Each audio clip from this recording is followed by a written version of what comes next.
खूब ध्यान देंगे। जब गुरु घर पे बैठे ही मिल जाए, योग्य गुरु, तो समझो हमारे पुण्य है। और इतिहास गवाह है, जो भी उच्च कोटि के महापुरुष हुए, गुरु घर बैठे बिठाए मिले। स्वामी रामकृष्ण परमहंस उनके द्वार पर आते हैं, तोतापुरी जी महाराज। संत तुकाराम, गुरु का दर्शन घर पे ही, द्वार पे ही हो जाता है। माता मीरा जी, माता शबरी। बड़ा पुण्य जब होता है, ढूंढने नहीं गए थे राजा परीक्षित गुरुदेव को, गुरु ढूंढते ढूंढते आए। तो सूत जी कह रहे हैं कि देखो ऋषियों, जैसे भगवान के सच्चे भक्त गुरु की तलाश करते हैं कि हमको गुरु मिले तो हमारी आध्यात्मिक यात्रा जल्दी पूरी हो, ऐसे ही सच्चे संत और ब्राह्मण भी अच्छे शिष्यों को ढूंढते हुए विचरण करते हैं। ध्रुव ने नारद जी को नहीं ढूंढा है। भागवत की कथा देखे, नारद जी ध्रुव को ढूंढ लिए। 5 वर्ष का बच्चा गुरु ढूंढने थोड़ी गया था। जब हम अच्छा कार्य करते हैं तो संत हमें आके मिलते हैं। इसीलिए यदि हम जाके मिलते हैं, 2 तरह की बातें हैं रामचरितमानस में। पुण्य पुण्य बिनु मिलहि न संता। कई जन्मों के पुण्य एकत्र होते हैं तो संत द्वार पे आके मिलते हैं। भगवान की अहेतुक कृपा होती है। अब महिभा भरोस हनुमंता, बिनु हरि कृपा मिले नहीं संता। भविष्य जी पर बहुत कृपा हुई तो हनुमंत जी गुरु मिले। कहाँ मिले? भविष्य जी के द्वार पे जाके। राम नाम अंकित क्रिया। भविष्य तो अंदर थे, हनुमान जी ने बाहर से आवाज लगाई।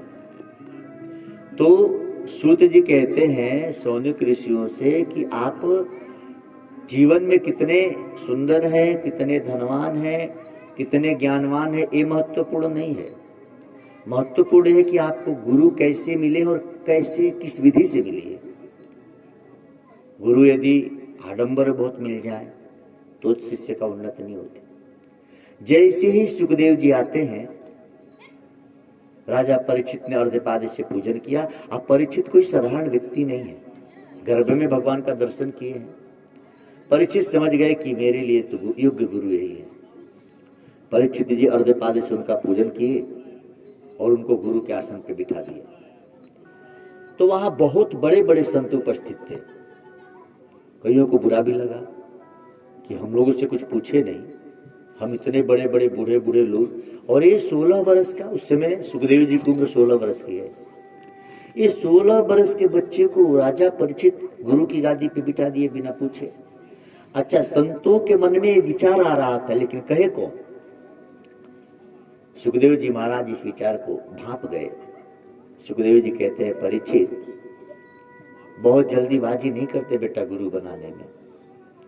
ऐसा ना हो कि तू बिना जांच पड़ताल के मुझे गुरु बना ले और बाद में तुझे पछताना पड़े।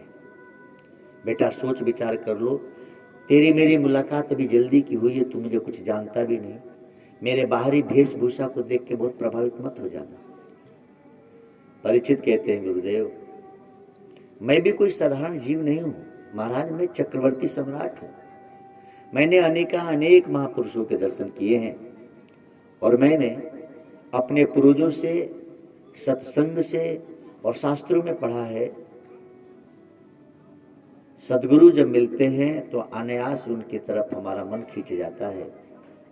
हमारा सिर बिना झुकाए ही जिनके चरणों में झुक जाए, समझो तलाश पूरी हुई। तो गुरुदेव मेरे लिए आप ही सर्वस्व हैं। गुरु जी कहते हैं कि देखो, परीक्षित को सुखदेव जी समझा रहे कि पुत्र देख,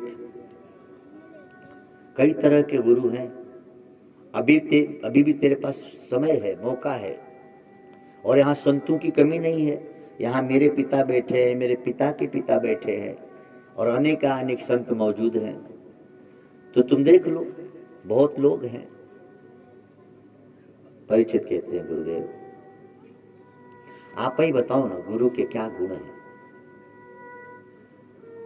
गुरुदेव कहते हैं कि शिष्य गुरु का पहला गुण यह है, जो गुरु शिष्य का सिर्फ उन्नति चाहे। गुरु यह चाहे कि शिष्य भव सागर से मृत्यु के बंधन से पार हो जाए। गुरु कभी शिष्य का धन न देखे। गुरु वही है जो मान अपमान से भय न खाए, निसंकोच होकर शिष्य को डांट दे। शिष्य बहुत देना चाहे तो भी वो लेने की इच्छा न रखे। शिष्य को चाहिए कि वो अपना सर्वस्व गुरु को अर्पण करे, और गुरु को चाहिए कि वो शिष्य का कुछ भी न ले, वो शिष्य का मन बुद्धि ले बस। तो बेटा अभी तेरे पास समय है, और कोई देख ले। परीक्षित कहते नहीं गुरुदेव, मुझे तो बस अब आप ही को पाना है, आप ही से ईश्वर को जानना है। खूब ध्यान देने योग्य बात है। सूत जी कहते हैं कि जिस दिन आप पवित्र बन जाते हैं तो संत आपको घर आके मिल जाते हैं। राजा परीक्षित को सर्प का श्राप मिला कि 7 दिन में मरोगे। अब श्राप मिल गया तो मोह छूट गया, क्रोध छूट गया, विकार चले गए। 7 दिन में मरने वाले को क्रोध नहीं आएगा।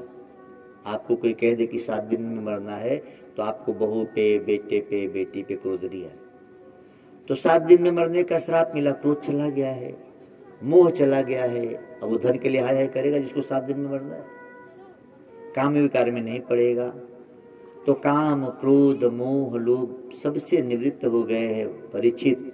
और यही कारण है कि परम वैरागी गुरु सुखदेव जी महाराज परीक्षित के लिए अपना वैराग्य छोड़कर, अरण्य का एकांत छोड़कर परीक्षित को शिष्य बनाने के लिए चल पड़े। यानी जब हमारे आपके जीवन में संसार की वासनाएं हटती हैं तो ईश्वर की भक्ति, ईश्वर का ज्ञान प्रकट करने के लिए परमात्मा सद्गुरु रूप में हमारे जीवन में आते हैं। सुखदेव जी कहते हैं परीक्षित अभी भी ध्यान से समझ ले। कई लोग कई तरह के दिखते हैं, कई लोग मुझे अच्छा और बुरा मानते हैं। क्योंकि अभी सुखदेव जी बैठे ही थे कि व्यास जी ने कहा कि लो, ऐसे व्यक्ति को गादी पे बिठा दिया परीक्षित ने जिसका भरोसा नहीं कि कब उठ के चल दे। ये वैरागी आदमी अभी बच्चों के साथ तो खेल रहा था। उन्हीं के पुत्र है व्यास जी के, सुखदेव जी। तो व्यास जी बोल पड़े और उनकी बात सुनकर सुखदेव कहते हैं कि देखा, जिसकी आंखों पे जैसे भाव होते हैं वैसे ही वो गुरु और भगवान के दर्शन करते हैं। तो अभी भी तेरे पास मौका है। परीक्षित ने कहा कि गुरुदेव आप मुझसे बार बार कह रहे हैं कि मैं सोच लूं। मैं आपसे पूछना चाहता हूं आप क्या सोचकर चल पड़े? आपको बुलाया गया नहीं, बुलाया तो मैंने किसी को नहीं। सुखदेव जी मुस्कुराए और इस बात को तुलसीदास जी कहते, राम कथा के तेई अधिकारी जिनके सत्संगत अति प्यारी। सुखदेव जी कहते पुत्र मेरे आने का कारण बस ये था कि तूने यहाँ इतने संतों को जमा कर लिया है कि मेरी मीठी समाधि भंग हो गई। मुझे लगा मैं समाधि से जो पुण्य कमाऊंगा, समाधि से जो मुझे आनंद आएगा, वो आनंद बिना समाधि में जाए ही इतने महापुरुषों का दर्शन करके पुण्य और आनंद मिल जाएगा। तो क्यों न मैं वहीं चलूं। खूब ध्यान देंगे, समाधि में बैठकर समाधिस्थ होने से भी ज्यादा पुण्य होता है जब कहीं सत्संग हो और संतों का दर्शन हो। लेकिन ये बात सुखदेव जी जैसे लोगों को समझ में आती है। आज के मोबाइल चलाने वाले लोग थोड़ी। सुखदेव जी को ये बात समझ में आ रही है। कहां तो समाधिस्थ थे जंगल में, और जैसे ही पता लगा कि राजा परीक्षित श्रापग्रस्त हैं, आके गंगा तट पे बैठे हैं, सारे ऋषि महर्षियों को बुलाया है कि 7 दिन में मुक्ति कैसे होगी। अब मुक्ति देने के लिए, कथा सुनाने के लिए नहीं, सुखदेव जी तो उस सभा मंडली का दर्शन करने आए कि संत प्रवर पधारे हैं, मुझसे काफी वयोवृद्ध लोग हैं, वहां महापुरुषों का दर्शन होगा। पहुंचे हैं वहां, और जब पहुंचे और जब परीक्षित ने कहा कि गुरुदेव गुरु गादी पर आप बैठे, मैं आपके द्वारा ही अपना शंका समाधान चाहता हूं। सुखदेव जी ने कहा तो देखो, मैं तुम्हें उपदेश तो दूंगा, लेकिन शर्त यह है पुत्र कि बहुत ध्यान से सुनना, और ध्यान से सुनते समय एक बात और याद रखना, तेरे ध्यान में कोई और ध्यान ना आ जाए। ध्यान देना है, बड़ी सूक्ष्म बात है। ध्यान में और ध्यान मतलब कभी कभी हम और आप जप करते हैं तो भगवान का ध्यान करते हैं, गुरु का ध्यान करते हैं, और कब हम संसार का ध्यान करने लगे, किसी मित्र की याद आ गई, हमको खबर नहीं होती। सबके साथ होता है, बैठे तो ध्यान में, लेकिन जप करते करते कब हमारा ध्यान गुरु से और भगवान से हटके संसार में चला गया, हमको खबर नहीं होती। तो सुखदेव जी सावधान कर रहे हैं।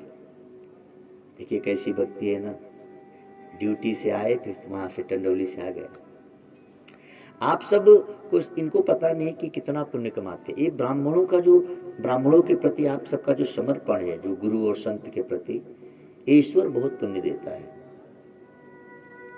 तो सुखदेव जी कह रहे कि पुत्र ध्यान देना, मैं तुझे उपदेश तब दूंगा जब तू ध्यान से सुनेगा, और ध्यान रहे, ध्यान में भी ध्यान कहीं और न चला जाए, ध्यान में कहीं और का ध्यान ना आ जाए। कितनी सूक्ष्म बात है, देखें, सावधान होकर सुनना। बड़ा सुंदर सा दृष्टांत दिया सुखदेव जी ने, कहा कि पुत्र देख, आइए, बोले बेटा देखो, एक ब्राह्मण देवता थे, कथा सुना रहे थे, और एक सज्जन जाके कथा सुन रहे थे बड़ा ध्यान से।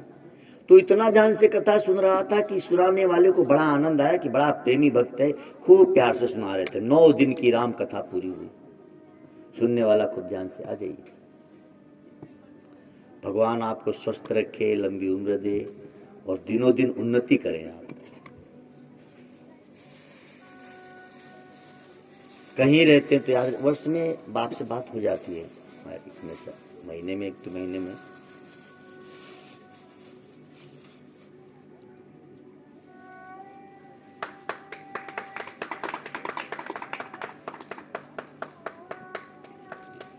द्वार पे लगाएंगे, कीला ठोक, काटी ठोकने की जगह है मेन द्वार पे। ओम नमो भगवते वासुदेवाय। तो सुखदेव जी महाराज कहते, बेटा ध्यान रखना। कथा क्या सुनाए कि एक जगह राम कथा हो रही थी, और पंडित जी 9 दिन तक कथा सुनाए। आदमी बड़ा ध्यान से सुन रहा था, लेकिन ध्यान में ध्यान कहीं और का न हो जाए, इसका ध्यान रखना चाहिए। 9 दिन जब कथा पूरी तो संत को लगा कि बड़ा ध्यान से सुन रहा था, उसी को देख के सुना भी रहे थे। बोले गुरुजी कथा तो बड़ी अच्छी हुई, एक प्रश्न आपसे पूछना चाहता हूँ। संत ने, पूछो। बड़ा ध्यान से कथा सुन रहे थे। बोले गुरुजी पूरी कथा में हम ये नहीं समझ पाए कि राक्षस राम थे कि रावण थे, अब बताइए कौन सा ध्यान था इसका। तो संत ने कहा कि भाई राम और रावण राक्षस थे कि नहीं तो मुझे पता नहीं, राक्षस वही था जो तेरे जैसे बेवकूफ को सुना रहा था, तेरा ध्यान कहाँ था। तो सुखदेव जी कहते हैं कि पुत्र, गुरु यदि घर पे आके मिल गया तो तुम्हारा पुण्य समझो अधिक है, ध्यान रखना। ध्यान कैसा होना चाहिए सत्संग का? तो कहते हैं कि एक बार एक बनिया था, रोज कथा सुनने जाता, रोज भागवत सुन के आता। एक दिन उसे कहीं जाना था तो अपने पोते से कहा कि आज तू चला जा। पोता गया कथा सुनने। तो उस दिन गुरु जी सुना रहे थे कि गाय के शरीर में 33 कोटि देवताओं का वास होता है। गाय की सेवा कर दी आप, समझो सारे देवताओं की सेवा हो गई। अब बेचारा बच्चा सुन लिया भागवत की कथा, गाय की महिमा, गोपाल की महिमा। आया दुकान पे बैठा, बाबा जी गए दोपहर में भोजन करने, इतने में गैया मैया चली आई दुकान पे।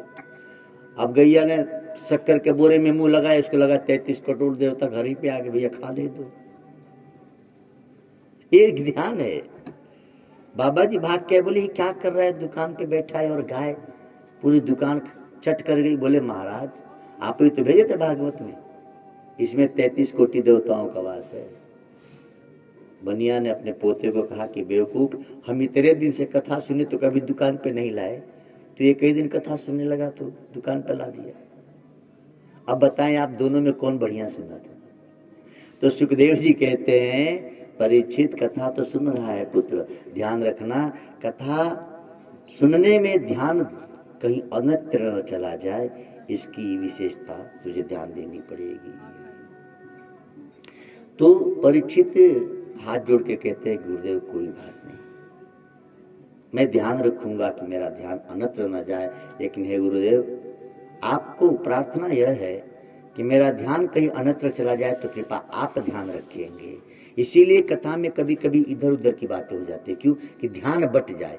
एक ही विषय को सुनाते रहेंगे तो फिर आपका ध्यान हट जाएगा, कहीं और चला जाएगा। तो जब विषय बदलता है तो आप ध्यान से सुनने लगते कि अभी कौन सा विषय आ गया।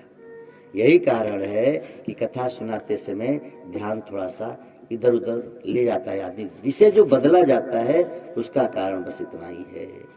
तो बोले सबसे पहला तो नियम यह है पुत्र कि तू गुरु की महिमा जान। ये कौन कह रहा है? सुखदेव जी। क्या कह रहे हैं? गुरु सप्तस्त अंधकारो अस्ति रु शब्द निरोधकः। गु माना अंधकार, रू माना क्या है? जो इस अंधकार को दूर कर दे। गुरु का अर्थ यह है जो तुम्हें अज्ञान, तुम्हारे हृदय में जो अज्ञान का अंधकार है उससे ऊपर लेके जाए। गुरु आपके अंदर ऊंचे विचारों का आरोपण करते हैं। महामोह तम पुंज जासु बचन रबिकर निकर। गुरु के वचन क्या करते हैं? महामोह तम पुंज। ये जो अंधकार है इससे गुरु के वचन आपको सूर्य के प्रकाश के भांति आपके हृदय में प्रकाश करते हैं। तो हे परीक्षित, एक बार तुमने यदि गुरु मान लिया तो ध्यान रखना, गुरु के वचन पे बिना सोचे मातु पिता गुरु प्रभु के बानी बिना विचार करिए शुभ जानी चलना चाहिए। इतनी शर्त मनाते हैं और इतनी शर्त मानते हैं, तब जाके राजा परीक्षित को गुरु सुखदेव जी ने कथा सुनाना आरंभ किया। बोले ध्यान रखना, गुरु को ऐसा चाहिए शिष्य ते कछु नहीं ले, और शिष्य को ऐसा चाहिए गुरु को सर्वस्व दे। गुरु ऐसा चाहिए जो शिष्य से कुछ भी ले ना, और शिष्य को भी चाहिए कि गुरु को सब कुछ देने को तैयार रहे। गुरु निर्मोही चाहिए, शिष्य न छाड़े प्रीत। गुरु आपको डांट दे, मार दे तो गुरु तो निर्मोही हो, लेकिन शिष्य को गुरु की प्रीति नहीं छोड़नी चाहिए। स्वार्थ छाड़े हरि मिले, यही भजन की रीत। गुरु से प्रेम करते हैं तो भगवान को भजने की असली रीत यही है। इसीलिए कहते हैं गुरु गोविंद दो खड़े। तो गुरु निर्मोही चाहिए। परीक्षित, मैं तुम्हारे पूर्वजों की भी तुमको कथा सुनाऊंगा, और तुम्हारे पूर्वजों ने जो गलती की वो भी तुमको बताऊंगा। क्योंकि मैं गुरु हूं तो मैं मोह नहीं करूंगा। मैं ऐसा नहीं सोचूंगा कि तुझे बुरा न लग जाए। पहले ही परीक्षित को सावधान कर दिए, और परीक्षित भी उत्तम शिष्य हैं, तैयार भी हो गए। तो कहते हैं परीक्षित की गुरुदेव, मैं सबसे पहले ये जानना चाहता हूं कि वास्तव में मुझे जो श्राप मिला है मरने का, तो मरता कौन है? कितनी अच्छी बात है। आपके हमारे सनातन धर्म में एक गरुड़ पुराण है। हम लोगों में और में ये फर्क है कि और लोग अपने धर्म मजहब को विधिवत मानते हैं, हम लोग नहीं मानते। और धर्मों में भी ये बात है, लेकिन वो लोग मानते हैं। जैसे इस्लाम धर्म, उसमें कोई मर जाए तो आवाज नहीं आती, रोते नहीं। हमारे गरुड़ पुराण में भी कहा है कोई मर गया तो मत चिल्लाओगे तो उसकी आत्मा को दुख, ये लिखा हुआ है। लेकिन कहीं न कहीं हम लोग वही करते हैं मोह में आके। तो मोह में आके रोने से आपका मोह बढ़ा, और जो दिवंगत आत्मा जो गई है उसको भी तकलीफ होने लगी। तो आपने फायदा किया कि नुकसान किया? ये बात हम ब्राह्मणों को, कथाकारों को, गुरुओं को खूब ध्यान से शिष्यों को समझाना चाहिए। आप लोग भी सीखिए, ताकि कल ही कोई गया तो भी अभी भी हम लोग दुख मना रहे। मृत्यु का अर्थ क्या है? मृत्यु होती कैसे, किसकी है? जीवन और मृत्यु दोनों एक संग ही तो जन्मी। जन्म ही तो मृत्यु है। जन्म होते ही नहीं तो मृत्यु कैसे होती? तो कहते हैं सुखदेव जी कि पुत्र, वास्तव में मृत्यु होती ही नहीं, होता तो जन्म है। तो बोले कोई मरता है? बोले मरता ही जन्म लेने के लिए। जो मरता है वो जन्म लेता है कि नहीं? समझो, आपकी पुरानी गाड़ी हम लें और नई गाड़ी आपको दें तो आप खुश होगे कि दुखी होगे? खुश होंगे। तो हमारी पुरानी शरीर छूटती है और तुरंत नई शरीर मिलती है, तो मरा कि जन्मा। सरकार कह दे कि सब लोग अपनी पुरानी गाड़ियां लाए और हम आपको नई गाड़ी दें, अब बताओ कौन ऐसा है जो कहेगा कि हम नहीं देंगे? जो 2 दिन पहले कलाया होगा वो भी देगा कि भाई नई तो मिलेगी, 2 दिन तो मैंने चला ही लिया है। सुखदेव जी कहते हैं पुत्र, वास्तव में मृत्यु होती ही नहीं है। हमको लगता है कि मर गया, वास्तव में उसका नया जन्म हुआ। तो पुरानी श्वासान से जीर्णानि यथा विहाय नवानि गृह्णाति नरो पराणि। जैसे हम पुराने कपड़े छोड़ते हैं और नया वस्त्र पहनते, तो हम सुखी होते हैं कि दुखी होते हैं? सुखी होते हैं। अच्छा, आज हमने पुराने कपड़े छोड़े और नया वस्त्र पहने, और मेरे सारे घर के लोग रोने लग जाए इसको देखकर, तो मुझे दुख होगा कि सुख होगा? हम कहेंगे ना, कैसे मेरे अपने हैं कि मैं नया कपड़ा पहना हूं तो इन लोग को दुख हो रहा है। इसीलिए हमारे पुराणों में ये मना किया गया कि आप दुखी न हो, क्योंकि वास्तव में जो आत्मा गई है वो तो नए शरीर में गई। हम बीमार थे और मरे, तो जब हमारा शरीर दूसरा मिला वो तो सुंदर मिला, स्वस्थ मिला, तो हम फायदे में है कि घाटे में? हम बीमार थे, खा नहीं पाते थे, बूढ़े हो गए, चल नहीं पाते थे, आंखों से कम दिखता था, चश्मा लगाते थे, लेकिन जैसे ही मरेंगे तो आंखें नहीं हो गई, पैर नए हो गए, हाथ नए हो गए, बीमारी छू हो गई, तो हम फायदे में हुए कि घाटे में हुए? अब बताओ, फायदे में है। तो मेरे लिए आपको रोना चाहिए? मेरे पिता को करोड़ रुपए मिल जाए, ये मुझे पता है उनको लाभ हुआ, तो मैं रोऊंगा कि खुश होऊंगा? कितना सहज है इस बात को समझना। तो परीक्षित के उत्तर दे रहे हैं सुखदेव जी के पुत्र, वास्तव में तू पहले दिन ये समझ ले कि तू नहीं मरने वाला। मरेगा शरीर, और शरीर किसी का शाश्वत है नहीं। अच्छा, जब भी शरीर मिलेगा, जैसे 4 दिन का ही बच्चा मरा, तो लोग कहेंगे महाराज तो बिल्कुल छोटा था, इसमें फायदा क्या? भाई 4 दिन ही क्या हुआ, पुरानी शरीर तो हुई 4 घंटे की ही सही, शरीर 4 घंटे पुरानी थी। अच्छा, बच्चा मरा यानी बीमार था तभी मरा, कुछ तो उसके अंदर गड़बड़ थी, तो बीमारी झेले नहीं, और तुरंत नया मिल गया तो भी तो फायदे में है। जैसे आलू लेने गए, आलू खरीदे 1 किलो और घर लाए तो पता लगा कि सड़ा है, तो आप क्या करोगे? नहीं सोचोगे 10 रुपये का है क्यों वापस करो, तुरंत चले जाओगे वापस कर दे, भेलो दूसरा दो। समझ रहे हैं? तो हमको नया शरीर मिला और शरीर ठीक नहीं, हम तुरंत ही वापस यदि कर दिए तो भी तो रोने वाली बात नहीं। यानी किसी भी सिद्धांत और दृष्टांत से देखा जाए तो श्री कृष्ण की गीता, सुखदेव जी की भागवत और भगवान वेद व्यास जी का गौरव पुराण कहता है, मृतक व्यक्ति के लिए शोक करने का कोई उद्देश्य नहीं। शोक हम करते हैं तो नुकसान क्या है? हमारा मोह बढ़ता है। जब हम शोक करते हैं तो हम और मोहग्रस्त होते हैं, और मोह सकल व्याधि कर मूला। हम तो तब रोए जब हम न मरे। इसीलिए रोना तो चाहिए, लेकिन हर व्यक्ति को अपनी मृत्यु याद करके रोना चाहिए। जैसे परीक्षित को जैसे ही मृत्यु याद आई तो परीक्षित ने सब कुछ छोड़ा और कथा सुनने बैठे। यह मृत्यु को उजागर करने का सुंदर उपाय है। भागवत मृत्यु को उजागर करती है, यानी मृत्यु को उज्जवल बनाती है। तो सुखदेव जी से जैसे ही पहला प्रश्न किया, यही कारण है कि राजा परीक्षित बड़ा इत्मीनान से 7 दिन भागवत सुने।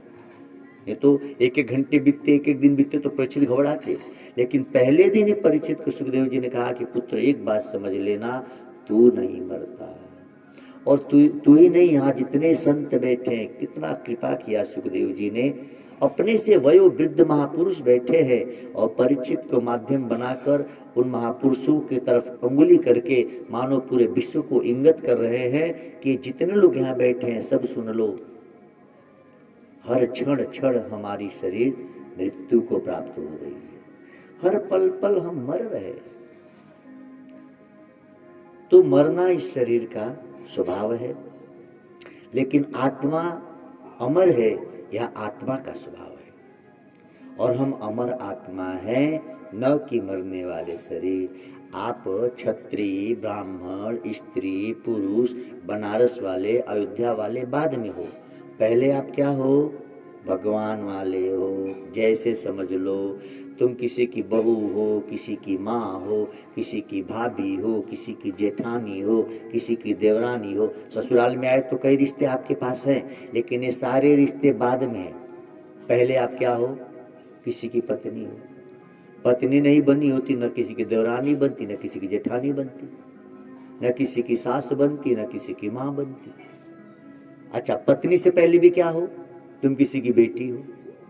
और किसी की बेटी के पहले क्या हो? तो भगवान की बेटी हो। देखो, ध्यान देना है। सबसे पहले किसके हैं? भगवान के। फिर किसके हुए? माँ बाप के। फिर माँ बाप ने ब्याह कर दिया तो उनके घर गए, तो फिर उनके हो गए ना। यही तो हुआ। तो वास्तव में किसी भी स्थिति और परिस्थिति में हमको यह याद रखना है कि हम हैं अजर अमर अविनाशी ब्रह्म के सनातन अंश। जो चीज जहां से आई है वो वहीं को जाती है। सारी नदियां कल कल कल कल करते हुए समुद्र की तरफ क्यों जा रही हैं? नदियां निकली पहाड़ से, तो इतना मैदान पड़ा है, तो समुद्र की तरफ जाने की क्या जरूरत है? क्योंकि जल का उद्गम स्थान सागर है। तो हर आदमी जहां से उत्पन्न हुआ वहीं जाता है। तो नदियों को सागर की तरफ जाना क्यों पड़ा?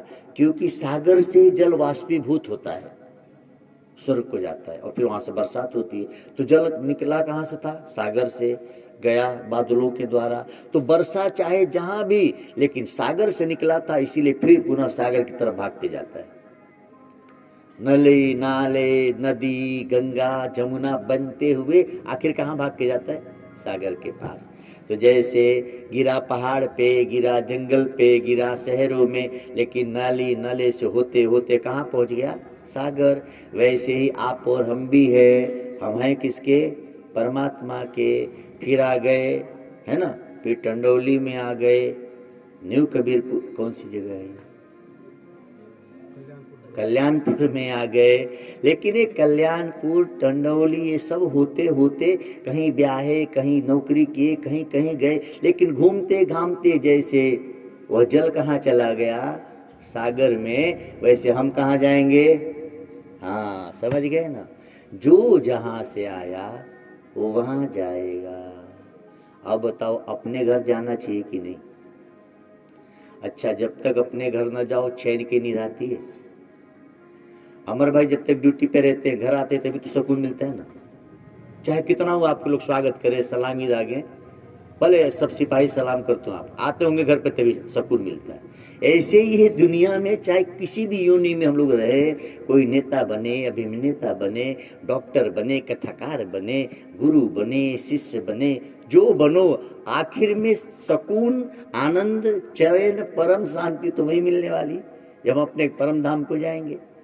हर व्यक्ति अपने परम धाम को जाने के लिए कोई नवरात्रि व्रत कर रहा है, कोई पूजन कर रहा है, कोई जप कर रहा है, कोई कथा सुन रहा है। इस सब का मूल उद्देश्य क्या है? शांति पाना, आनंद पाना। कितना सूक्ष्म और कितना अद्भुत ज्ञान है भागवत जी। हम बहुत भाव विभोर हो जाते जब भागवत जी को पढ़ते कि क्या ज्ञान दिया सुखदेव जी महाराज ने, यानी एक बच्चे को भी समझ में आ जाए। अच्छा, वास्तव में गुरु बड़ा और शिष्य बच्चा ही होता है। कितना सुंदर ढंग से परीक्षित को समझा रहे हैं कि पुत्र, अब भी तू पहली बार यही समझ ले कि तू मरने वाला नहीं, ये मरता शरीर है। अच्छा, राम जी जब राजा बाली को मारे और तारा रो रही थी, तो राम जी ने तारा से पूछा कि तुम रो क्यों रही हो? तो तारा ने कहा, ये मेरा पति था जिसे आपने मार दिया, जो मर गया। तो भगवान राम ने कहा कि कौन मरा? तो सामने बलि का शरीर पड़ा था। बोले, क्या मेरा पति मर गया? तो राम जी ने कहा कि इस शरीर के लिए यदि तुम रो रही हो तो शरीर तो तुम्हारे पास ही खड़ा है, पड़ी है, क्यों रो रही हो? तुम्हारे पास शरीर खड़ी थी, अब मर के पड़ी है, क्यों रो रही हो? तो बोले, मर गई। बोले, नहीं, मरते कैसे? शरीर तो पहले ही से मरा हुआ था। और यदि आत्मा के लिए रो रही हो तो आत्मा कभी मरती ही नहीं। यानी रोने का कहीं से भी तरीका नहीं सही। इसीलिए उत्तरा को उपदेश दिया, उत्तरा जी राम जी की बात माने और नहीं रोई। इसीलिए हमारे यहाँ कभी कोई मरता है तो गरुड़ पुराण इसीलिए सुनाया जाता है। गरुड़ पुराण का आप अध्ययन कर लें यदि, तो आपको ये समझ में आ जाएगी कि अरे कुछ भी नहीं है। इसीलिए श्रीमद् भागवत का अद्भुत यह ज्ञान है। परीक्षित से कहते हैं सुखदेव जी महाराज की पहली बात तो पुत्र ये समझ ले कि तू मरने वाला नहीं है। तो परीक्षित ने कहा कि गुरुदेव फिर समाज में संसार में इतना लोग भयभीत क्यों है मौत से? बोले उसका कारण है गुरु लोभी शिष्य लालची दो देखे दांव। उसका कारण यह है कि संसार में प्राय है जो गुरु हैं वो लोभी हैं और शिष्य भी बड़े स्वार्थी हैं। उनको लगता है कि गुरु जी की कृपा हो जाए तो मेरी दुकान चल जाए, मेरी मकान चल जाए। यानी शिष्य गुरु से स्वार्थ सिद्ध करना चाहता है और गुरु शिष्य से धन लेना चाहता है। ये कारण है गुरु लोभी शिष्य लालची दो देखे दांव दो डूबे बापिरो चढ़ी पाथर की नाव। गुरु के पास ज्ञान की नाव होता तो शिष्य तर जाता, गुरु के पास तो लोभ की नाव थी। तो पुत्र ये दुनिया में इतना अद्भुत ज्ञान होने के बाद भी लोग दुखी हैं तो इसका बस एक कारण है कि जो गुरु हैं वो लोभी हो गए। जो शिष्य लोग भी हैं वो चाहते हैं कि गुरु जी के यहाँ जाएं, गुरु जी आशीर्वाद दे दे मेरा काम हो जाए। एक शिष्य है हमारी मुंबई में, इस समय है नवी मुंबई में, तो वो थोड़ा सा बिजनेस कर रहे हैं सर, खरीद फरोश की। तो जब कोई आता है ना जगह खरीदने के लिए, ग्राहक को प्लाट बेचती है तो मुझे फोन करती है। अब वो ठाकुर जी की कृपा है कि उसका भाग्य जब हो जाता तो फिर फोन कर, गुरु जी आपसे बात करें मेरा काम। अरे बेवकूफ कहेंगे क्या, गुरु जी इतनी छोटे काम के लिए तू मुझे गुरु बनाइए प्लाट बेचने के लिए?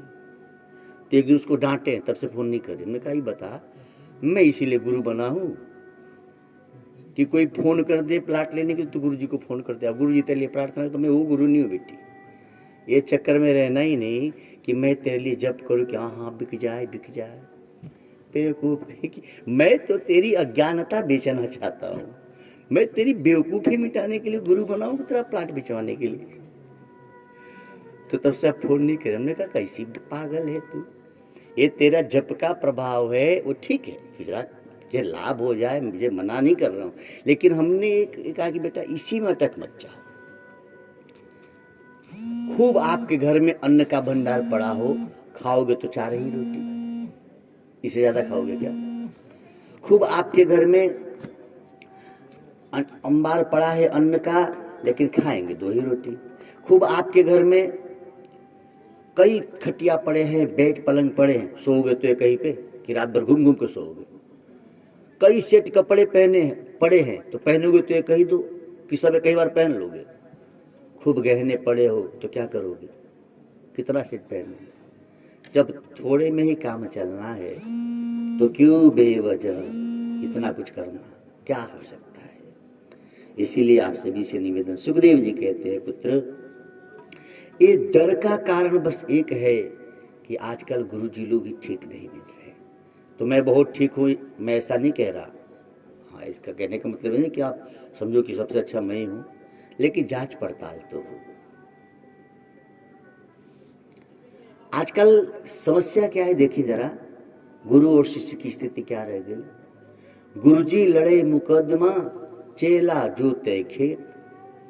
गुरुजी मुकदमा लड़ने में परेशान है, चेला खेत जोतने में परेशान है, बताओ कौन मुक्त होगा? निज दिन रहे प्रपंच में हरिजन सो नहीं हेत। प्रपंच में निज दिन रहता है, सत्संग में जाता नहीं, ध्यान करता नहीं, और बोले हम तो गुरु की अब स्वर्ग पहुंच जाएंगे, संभव है क्या?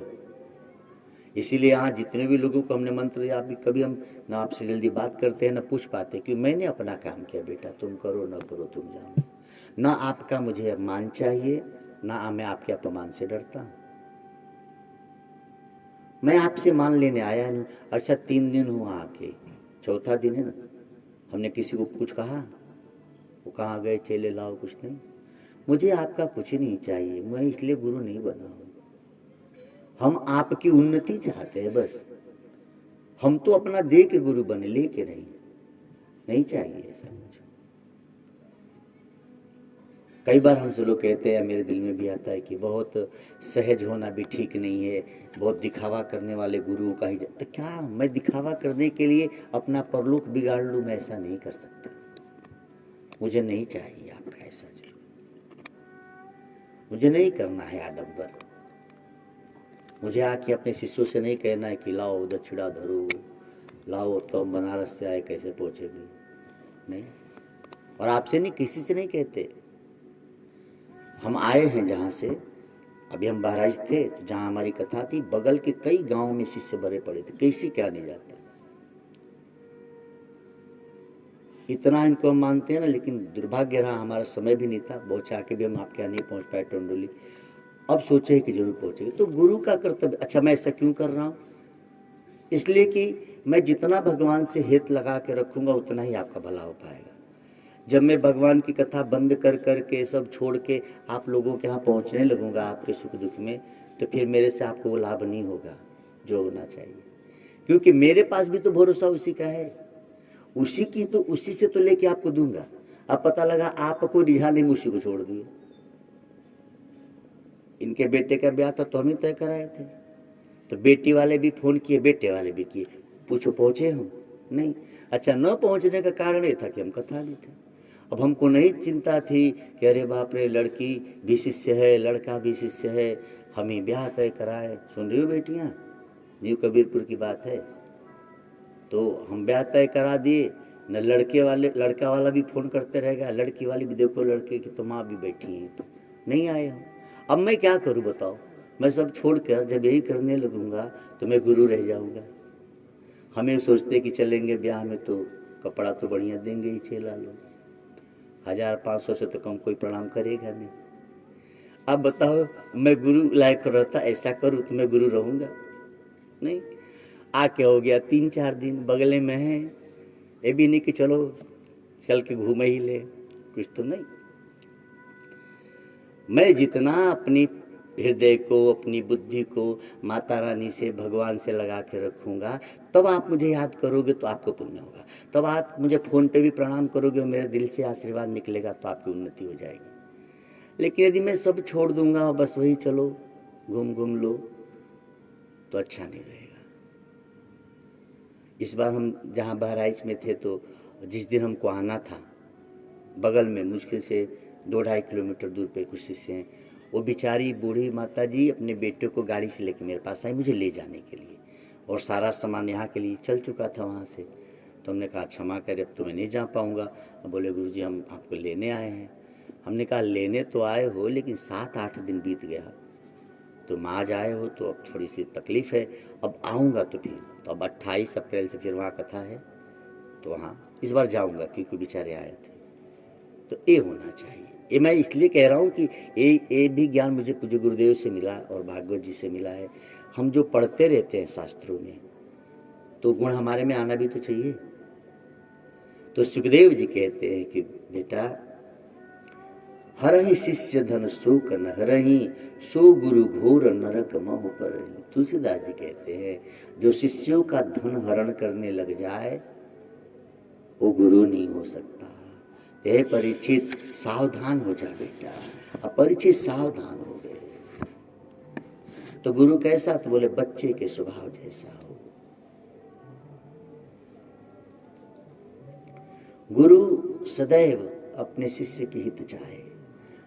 आप लोग को शायद पता नहीं, लेकिन हमको कभी गंगा नहाने का मौका मिलता है तो हम सबका, जितने लोग नाम याद आ जाता है, सबका नहीं, लेकिन एक दो जैसे अमर सिंह का नाम याद है, मेरे दिमाग में है, ठीक है वो।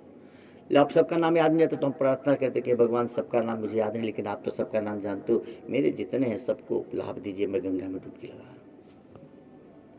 तो कई बार लगाना पड़ता है, तो ये मेरा कर्तव्य भी है, ये मेरी जिम्मेदारी भी है। इतना जिम्मेदारी रखनी पड़ती है, और इस तरह से होना चाहिए जीवन। नहीं तो क्या होगा पता है, एक कथाकार कथा कर रहे थे, सुखदेव जी सुना रहे परीक्षित को कि बेटा, एक जगह कथा हो रही थी और जिस मंच पर वक्ता बैठे थे उस मंच के नीचे एक कुत्ता कथा सुनता बैठ के, ठीक नीचे। लेकिन कुत्ते को जब कोई बात अच्छी लगती तो ऐसे सिर हिलाता, और जब सिर हिलाता तो उसके कानों से कीड़े निकलते, कीड़े बड़े बदबू देते। अब कथा, अब मेरे मंच के नीचे कोई आ जाए तो मुझे कैसे पता लगेगा? तो बार बार वक्ता सोचे कि बदबू कहां से आ रही। नहीं रहा गया तो श्रोताओं से कहा कि भाई कुछ ऐसा लग रहा है। बोले हाँ महाराज, आपको नीचे बैठा है कुत्ता। संत अच्छे थे, उच्च कोटि के महापुरुष थे। जब कथा पूरी हुई और मंच से नीचे उतरे तो उस कुत्ते को इशारा किया बाहर आने का। कुत्ता बाहर आया। श्रोता वृंद तो दूर हट गए, बदबू दे रहा था, कान में कीड़े पड़े थे। लेकिन संत ने कृपा दृष्टि बरसाई। शिष्य से कहा जरा जल लाना। जल लाया गया। हाथ में जल लिए, संकल्प किए कि हे प्रभु, मैंने जो भी भागवत कथाएं लोगों को सुनाई हैं, यदि निर्मल मन से मैंने सुनाया है और उसका कुछ पुण्य मुझे मिला है आपकी कृपा से, तो हे करुणा वरुणालय, हे कृपानाथ, मैं वो पुण्य इस दुखियारी कुत्ते को अर्पण करता हूं। और जैसे ही कुत्ते के मुख में जल डाला, वो कुत्ता मनुष्य की भाषा बोलने लगा। कुत्ते ने प्रणाम करके कहा कि महाराज, पूर्व जन्म में मैं भी बहुत बड़ा अच्छा कथाकार था, बड़ी सुंदर व्याख्या करता था और काफी लोग मेरी सुंदर कथा सुनकर मुझसे जुड़ गए।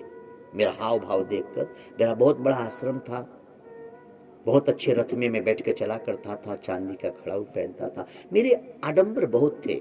सुखदेव जी सुना रहे। इससे सब लोग मुझसे जुड़ते गए, लेकिन मैंने सबका उपयोग यही किया कि जितना धन इकट्ठा करके अपना आश्रम बढ़ा लो। तो ज्ञान तो मेरे पास था, लेकिन मैंने उपयोग उनकी मुक्ति में नहीं किया, इसलिए मैं इस जन्म में कुत्ता बन गया। और जो शिष्य मुझसे बिना समझे जुड़ गए थे, वही कीड़े बन के मेरे कान में मुझे खा रहे हैं, क्योंकि मैंने उनका धन खाया था। लेकिन हे महाराज, आज आपकी कृपा हो गई है, आपका पुण्य भागवत का मिला है, अब हम अपने धाम को जा रहे हैं। इतना कह के कुत्ते ने शरीर छोड़ दिया। बहुत कठिन है ये मार्ग। हम जितना ऊपर बैठे उतने सावधान रहे। हमसे जितने अधिक लोग जुड़े उतना ही हमारी जिम्मेदारी बढ़ जाए। तो ये जब तक आपके हमारे जीवन इस तरह के जब तक गुरु नहीं मिलते, हे परीक्षित, तब तक भागवत समझ में नहीं आते पुत्र। राजा परीक्षित कहते हैं कि गुरुदेव, अब तो आप मिल गए हो, अब मुझे क्या करना चाहिए? सुखदेव जी कहते हैं सर्वप्रथम आंख बंद करके ध्यान कर मेरा। बोले आप सामने बैठे हैं तो आंख बंद करके बोले पुत्र, सामने मेरे जो नश्वर शरीर को तुम देख रहे हो, यही शरीर का जब ध्यान तुम अपने आंख बंद करके अंदर करोगे तो सूक्ष्म में आ जाएगी। तो सूक्ष्म शरीर जब अंदर की तरफ ध्यान होती है तो इस शरीर के अंदर जो कमियां है, जो गंदगी है, वो आपके अंदर प्रवेश नहीं कर पाती। इसीलिए गुरुदेव के सामने बैठे होने पे भी हम लोग गुरुदेव की तस्वीर रखते हैं और आंख बंद करके ध्यान करते हैं। ध्यान मूलम गुरु मूर्ति, पूजा मूलम गुरो पदम, मंत्र मूलम गुरु वाक्यम, मोक्ष मूलम गुरु कृपा, अखंड मंडलाकारं व्याप्तं येन चराचरं, त्वत्पदं दर्शितं येन, तस्मै श्री गुरुवे नमः। जो बच्चे बच्चियां नियमित जप करते हैं ना, उनको बहुत लाभ। महमूदगंज यहाँ से ज्यादा दूर तो है नहीं, महबूबगंज ही है ना बगल में। किधर है? इधर है। वो देखो जो गुप्ता जी हैं, बहुत बड़ा जो सब कंपाउंड वगैरह रखे, उनकी एक बेटी सौम्या, हाँ, तो वहाँ हमारी भागवत थी तो सबसे पहले बेटी MBBS करी थी लड़की, और आज हो गई डॉक्टर। आज वो लड़की एक अच्छे पद पे चली गई, जबकि वहाँ हमारी भागवत थी तो सबसे पहले मुझसे मंत्र लेने वाले वही कन्या थी। और मुझे बड़ा आश्चर्य, हमने कहा बेटा तुम इतनी बड़ी अच्छी पढ़ाई पढ़ रही हो और तुझे मंत्र 2-3 दिन हमारी भागवत सुनी तो कहीं मुझे गुरुदेव मंत्र दे दीजिए। उनका वाह, सबको तो मैं जबरदस्ती कर तू ऐसी चली आई। तो देखो उसको फायदा भी हुआ ना, कितने लाखों लोगों के कंपटीशन में उसने टॉप किया। अब मेरी बहादुरी है क्या? मैंने तो बस वही किया कि उसको दे दिया, काम तो उसने किया ना। समझो, माँ ने तुमको दे दिया, रिफाइन ले लो, आटा ले लो, अब गूंथ के पूड़ी तुम बनाओ ना। अब पता लगा कि तुम रिफाइन सर पे डाल दो, आटा खेत में डाल दो, तो न जमे ही न पके ही। यदि आपको कुछ मिला है तो आप उसका जप ध्यान करेंगे तो 1 महीने, 2 महीने, 3 महीने, साल, 2 साल, लेकिन लाभ तो होगा ही, होना ही चाहिए। यदि नहीं हो रहा है तो दोनों में से कुछ एक गड़बड़ है। समझो लाइट है गांव में, आप समझ लो आपके गांव में बिजली है और आपके घर का बल्ब नहीं जल रहा है, तो कुछ तो गड़बड़ है ना बेटा। क्या गड़बड़ हो सकता है? या तो बल्ब फ्यूज है, या तो बटन खराब है, या तो लाइट तार खराब है। तो यदि मंत्र लेने के बाद आपके जीवन में उन्नति नहीं हुई बेटा, तो या तो गुरु गड़बड़ है, हाँ, या तो सप्लाई ठीक नहीं है, या तो शिष्य ठीक नहीं है, तो बल्ब फ्यूज है। तो मेरे तरफ से कोई गलती मैं करना नहीं चाहता, करता भी नहीं हूं। मैं जहां तक चाहता हूं कि अपने को ठीक से इस तरह से रखूं। अब आप थोड़ी सी सहयोग करो तो आप सबकी उन्नति हो जाए। अच्छा, बस उतना ही हम चाहते भी हैं, वैसे ज्यादा कुछ नहीं चाहिए। सुखदेव जी कहते हैं, पुत्र परीक्षित, निर्द्रया हृते नक्तम व्यायानेव वा वयः दिवाचार्थे हया राजन कुटुंबो भरणेन वा। जीवन का सबसे ज्यादा समय नींद में बीत जाती है। उसके बाद जो समय बचता है कुटुंब का भरण पोषण करने में चला जाता है, और उसके बाद जो समय बचता है बुढ़ापे वाली खाओ खाओ करने में चला जाता है। उसके बाद बुढ़ापे में हम और आप कितने भजन करेंगे सोचो। तो सबसे ज्यादा समय कहाँ चला गया? सोने में, है ना। ऐसे इतनी देर से हमको आए हो गया, धीरे धीरे लोग चले कि चलो पंडित जी न सोएंगे न सोने देंगे, चिल्ला ही रहे तो चलिए चलो। अच्छा, हमारे दिमाग में कभी नहीं आता है कि कौन बैठा कौन, हम अपने राम में मस्त है। मुझे तो पूज्य गुरुदेव का ऐसा सुंदर ज्ञान मिला है कि हमको, अच्छा मैं सम्मान चाहूं तब तो मुझे अपमान बुरा लगे, चाहिए ही नहीं। आप लोग कोई नहीं थे, 2 लोग बैठे थे, हमको बढ़िया माता रानी का कीर्तन गाया अपने मजे में।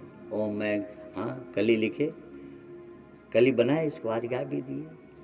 आज तो मैं एक और चीज, आपका भी नाम लिखे हो इसमें। आज मैंने एक ऐसी भजन बनाई है कि माता रानी की तो सब नाम है ही है इसमें। मैं इस गांव के कई लोगों का, जितने लोग का मैं नाम जानता था, 1-2 लोगों का तो पूछा भी हूँ, यहाँ से बैठ के झूठ नहीं बोला जाता, पाप लगेगा। कई लोगों का नाम हम भजन में जोड़ दिए। सोचो, मैं थोड़ा सा ना आजकल अलग टाइप का, मुझे लग रहा है कि मेरा स्वभाव कुछ बदला हुआ है। आजकल हम बड़ा अजीब टाइप से हो गए, भजन लिखते लिखते रहो, जैसे मुझे लगता है कि आदमी बहुत अच्छा तो उसका नाम जोड़ देता। हालांकि बहुत उचित है कि नहीं मुझे नहीं पता, लेकिन मुझे लगता है कि सज्जन है या इनके नाम से किसी को प्रेरणा मिल जाए। जैसे एक व्यक्ति ने अपने दुर्गुण त्यागा, अपनी मति को शुद्ध किए, तो प्रेरणा लेना चाहिए दूसरे व्यक्ति को, इससे दूसरों को प्रेरणा मिलती है। एक निवेदन और है, किसी ने यदि ये समझा दिया हो ना कि घर में कोई मर गया तो कथा ना सुनो, तो ये गलत है, कथा सुनना चाहिए। कथा का त्याग कभी ना करो, और मरने वालों के लिए बहुत शोक ना करो। ये बात मैं नहीं कह रहा हूँ, कृष्ण कह रहे हैं अर्जुन से। आपके हमारे तो एक दादा या बाबा या पिता मरे, वहां तो बाप रे कितनी बड़ी सेना, लेकिन कहते हैं शोक मत कर। शोक इसलिए मत कर कि वास्तव में कोई मरता ही नहीं है। तो झूठ के लिए कोई रोता है क्या? सच के लिए भले रो।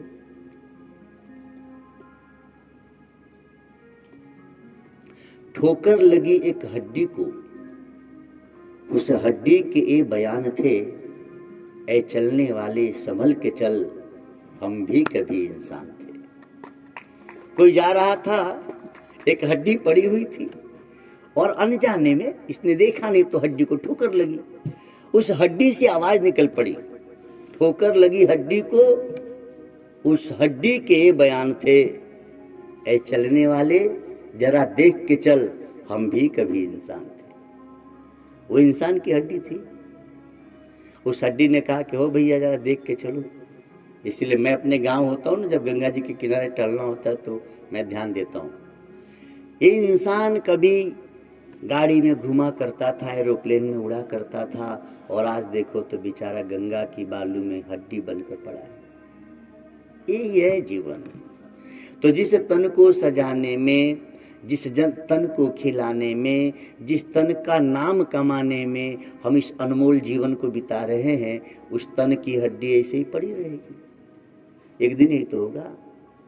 आपके हमारे इस शरीर की हड्डी की गति क्या है?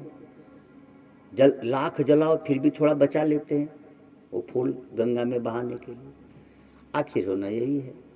इसीलिए प्रार्थना यह है कि सुखदेव जी के वचन को मान। इस बार हम इसलिए भागवत पर विशेष जोर दे रहे हैं कि हम सुखदेव जी के वचन को माने। आपके हमारे जीवन में यह बात आ ही जाना चाहिए कि अब हम जो भी कुछ कर रहे हैं यह सोच के करें। जैसे फिल्म देखते हो तो दिमाग में रहता ना कि फिल्म है, ये तो रहता है ना, टीवी पे सीरियल देखते हो तो सीरियल है।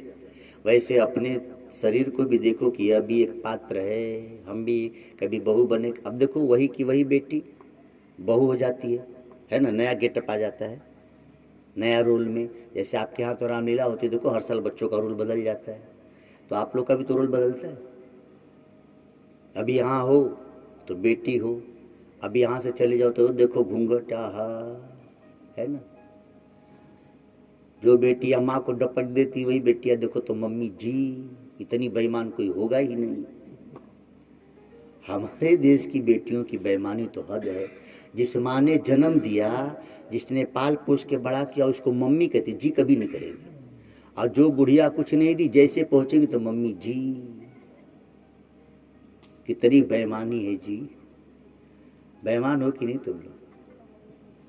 जिस माँ ने जन्म दिया उसका ज्यादा आदर होना चाहिए ना बेटियां। लेकिन बेचारी जो जन्म दिया उनको तो डांट दे सब, हाँ, उनका कहना नहीं माने। और जब चली जाएंगी तो देखो, फिर देखो कैसे एकदम टाइट रहती है बुढ़िया, कुछ भी फटाक से करे। ये तो बेईमानी है भाई।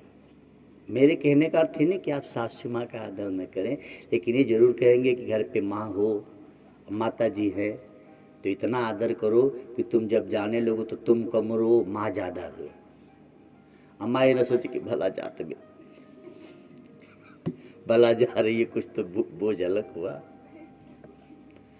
ओम नमो भगवते वासुदेवाय।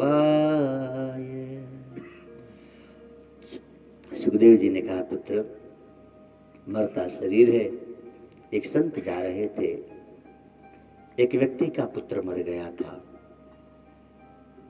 विलाप कर रहा था। संत को देखा तो आवाज लगाई, संत करीब गए। क्या हुआ? बोले महाराज मेरा नौजवान पुत्र चला गया, मुझे कुछ सांत्वना तो दो। बोले कौन मरा? बोले पुत्र कहाँ है? बोले क्या नहीं। संत ने उसके मुख से कपड़े हटा दिए, जो कपड़ा ढक के रखा था। बोले इसके लिए तू रो रहा है? बोले हाँ। तू मुझसे क्या चाहता है? बोले कुछ सांत्वना मिल जाती। संत ने योग बल से उस मृतक पुत्र में प्राण ला दिए कुछ क्षणों के लिए। बोले मैं क्या सांत्वना दूं, मैं लाख समझाऊं, तेरी बुद्धि में काम आएगा नहीं, कि तेरे पे मोह ज्यादा हावी है, जवान बेटा मरा, लोग तेरे बेटे से उपदेश दिलवा देता हूं। जैसे ही संत ने योग बल से उसके प्राण लौटाए, वो पुत्र सोए सोए कहने लगा, क्यों रे बुड्ढा, तू 5 बार मेरा बेटा बन के मेरा तूने 5 बार मुझे रुलाया है, तो मैं तुझे एक बार भी न रुलाऊं? फिर चुप हो गया, मर गया। फिर अब सोचो, ये इससे सुखदेव जी कह रहे परीक्षित से कि पुत्र वो संत उस व्यक्ति को ये समझाना चाहते थे कि जो भी आपका गया अथवा जो भी आपके यहाँ आया है, आपका लेन देन उससे है, तभी आपके यहाँ आया है और तभी आपके यहाँ से गया है। जैसे दुकान पे आते हैं ना, ग्राहक आते जाते हैं, तो ग्राहक आते जाते तो आप रोते हो क्या? नहीं। ऐसे घर में भी कोई आए जाए, सुन रही हो ना माइया, हाँ बेटियों को विदा करो तो डफली बजाओ, जाओ जाओ पड़ी जाओ, भला गई। बेटियां कहेंगी अरे बप्पा रे कैसे पंडित जी समझा दी।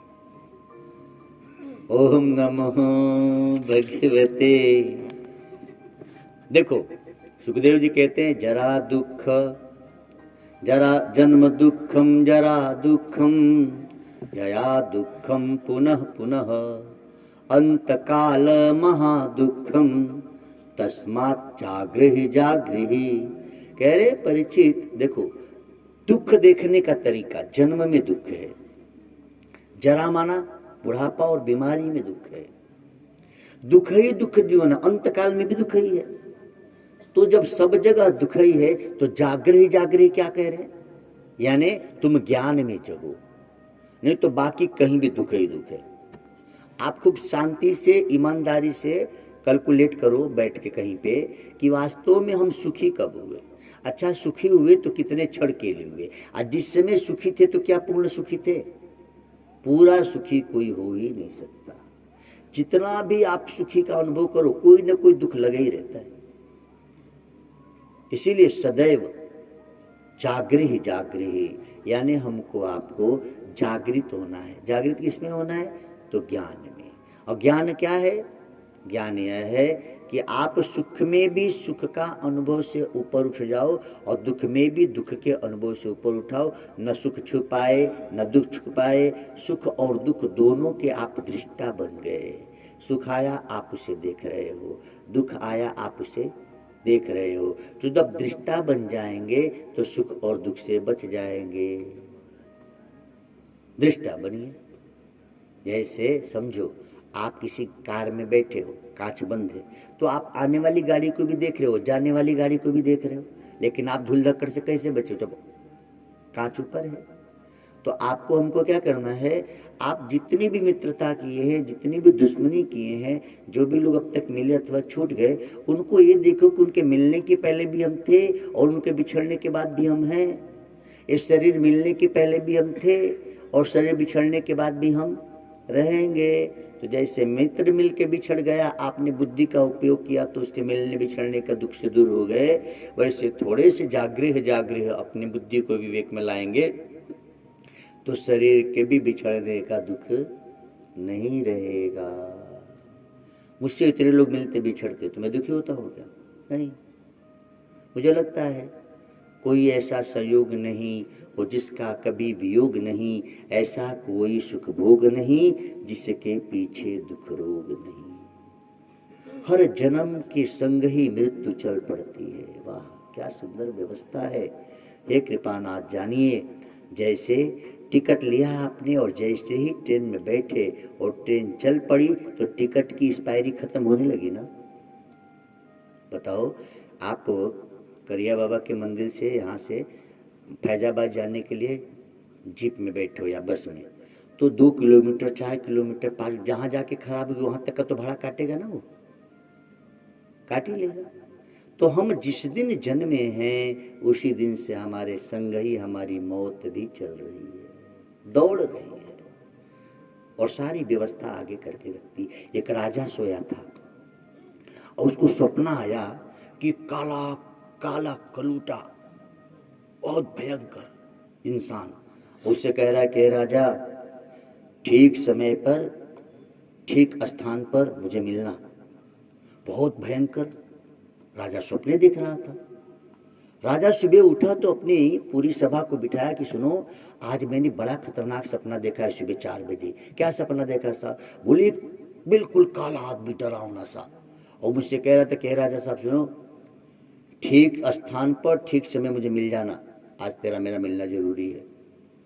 तो सारे विद्वान आपस में कहने लगे। उसमें से एक ने कहा कि हुजूर, यह तो मृत्यु का संकेत है, काल ही ऐसा दिखता है। तो दूसरे विद्वान ने कहा तो हुजूर, आपको स्वप्न ही आया था, एक काम करो, आप यहां से भाग लो, किसी दूसरे राज्य में चले जाओ, स्वप्न ही देखे हो, दूसरे राज्य में निकल लो, बच जाओगे। राजा ने उसकी बात मानी, घोड़ा पे बैठा, दौड़ाया घोड़ा। अच्छा, मौत से कितना डर। घोड़ा दौड़ाते दौड़ाते घनघोर जंगल में गया, काफी दूर निकल गया, कई कोस दूर जंगल में। थका और थक के सोचा अब आराम कर लो, तो बहुत दूर आ गया हूं। और जैसे ही पेड़ के नीचे सोया, सिर पे एक हाथ आया, अधूरी नींद, आंख खुली तो जो सपने में देखा तो सामने खड़ा है। राजा घबरा के बोले तू? बोले मैंने तो कहा ही था कि ठीक स्थान पे ठीक समय पे मिलना। बड़े ईमानदार हो, पक्का समय से पहुंचे हो, तुझे यही मरना था। ठीक समय पे ठीक स्थान पे आ गया है तू, और राजा मर गया। तब बताओ, घोड़े पे भागने से बच गया क्या?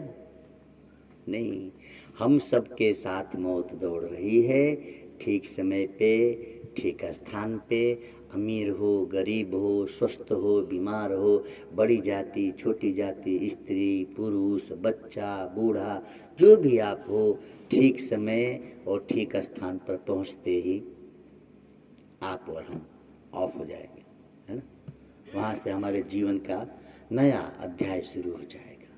इसीलिए सुखदेव जी कहते हैं कि पुत्र, जैसे समुद्र के किनारे कोई व्यक्ति गया और इंतजार कर रहा है कि लहरें शांत हो जाए तो मैं स्नान करूं, तो उसके जैसा बेवकूफ कोई नहीं है।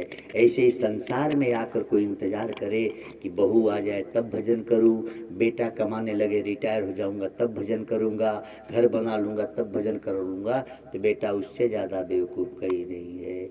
जैसे संसार में लहरों का उठना, सागर में लहरों का उठना कभी बंद नहीं होता, वैसे संसार में सुख दुख का आना कभी बंद नहीं होगा। आप क्षत्रिय हो, ब्राह्मण हो, वैश्य हो, शूद्र हो, ये शरीर है आपका, वास्तव में संसार सरकने वाला है। इसीलिए कृपा करें, औरों पे न करें तो अपने पे ही कर लो। आप मुझ पे कृपा न करो, अपने पे तो करो। अच्छा, मुझ पे क्या कृपा करोगे? मुझ पर मेरे गुरु और भगवान की बड़ी कृपा है, हमको किसी और कृपा चाहिए नहीं, मैं बड़े मजे में रहता हूँ, हमको किसी की कृपा नहीं चाहिए।